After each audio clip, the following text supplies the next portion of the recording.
well with the righteous. Chapter 2, the researcher sought to find out if his communications were right, and thus for his work to be objective enough, he undertook a comprehensive literature review.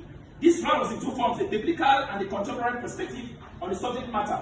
Biblical lives of men who respected time and were rewarded for it was both in the Old Testament and the New Testament was sampled. The life of two emblematic figures who disregarded time and suffered greatly was also made known. Contemporarily, the researcher, after interacting with scholars, zeroed in and highlighted reasons as to why Christians disrespect time in their context, which is these four selected churches of the North and South Central Association. Here they are looking at time and missions in the light of the contemporary church. Chapter 3, which is the methodology. The researcher used a simple survey method to gather data from these selected churches. The insightful questions were propounded, 3 insightful questions were propounded, and subdivided into 4 questions. From here on, the researcher proceeded to administer 100 questionnaires to these 4 churches.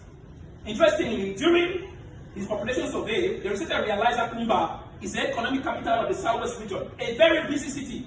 By this, the researcher could now understand why this type of statements exist in the lists of many of these churchgoers in these selected churches. I not come here for church, therefore my farm.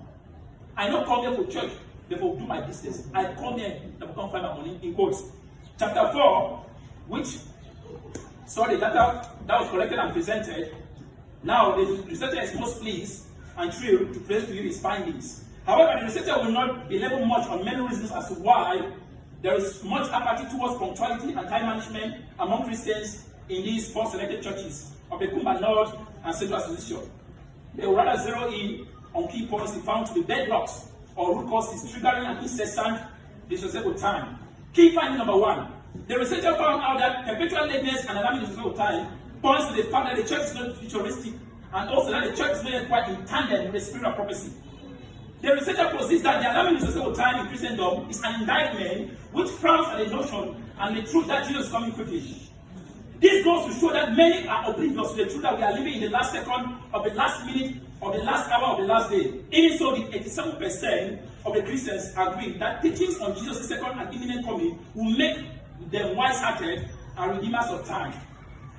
African theologian John Beatty affirmed this fact in his book African Religions and Philosophy. In his discussion on African concepts of time and their implications for culture and society, Beatty posits that African time is two-dimensional, that is the past and the present. The future is not a distinct dimension in this context.